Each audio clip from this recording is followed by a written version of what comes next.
La esencia de la mentalidad judía, de su filosofía, de su concepción del mundo, de su religión y de su humanismo se encuentra en el Midrash.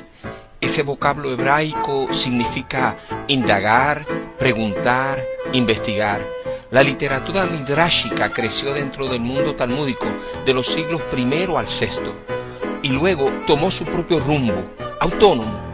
El punto de partida es una experiencia radical de racionalidad cristalizada en la exigencia bíblica de no adorar ídolos, ningún tipo de ídolo. La más temible es la idolatría de las ideas y de las creencias.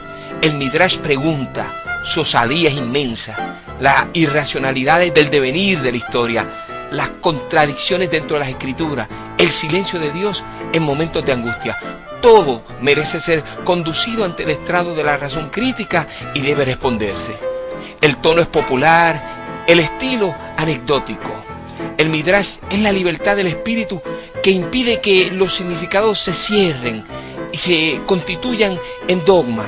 Es cierto que la palabra de Dios venía grabada en las tablas de la ley. Grabada está escrito en hebreo Harut. El Midrash dice que se puede leer Herut, es decir, libertad. La libertad es el mandamiento.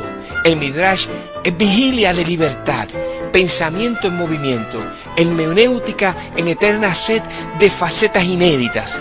Un ejercicio indispensable para el hombre contemporáneo tan propenso a la alienación masificante. Está escrito, no tendrás otros dioses. El Midrash comenta, dioses que te hacen otro, que te hacen otra persona. Shalom. ¿Cuál es la diferencia entre el Taná y el Antiguo Testamento nuestro? ¿Verdad? Hay una distinción. Por este lado tenemos 24 libros y nosotros tenemos 39 libros. ¿Por qué esa diferencia? La realidad es que son los mismos libros, pero la distinción es esta.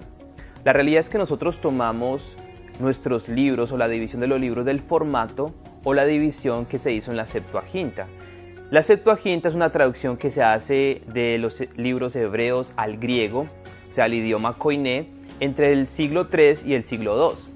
Lo único es que nosotros no adoptamos los libros apócrifos o los libros deuterocanónicos. Nosotros adoptamos la división y el formato de la Septuaginta. Entonces por eso tenemos 39 libros y por ese lado tenemos 24 libros, el Taná. Son los mismos libros, como así Rubén. Si por ese lado tienen 24 y por el otro lado tienen 39. Ahora, el Taná es un acrónimo que hace referencia a la Torá, Nevin, Ketuvim. Quiere decir ley, profetas y escritos. Empieza en Génesis y termina en Crónicas. Nosotros empezamos en Génesis y terminamos en Malaquías. ¿Cuál es la distinción? La distinción es esta. Es que, por ejemplo, los 12 profetas menores es tomado como un solo libro, en el Taná.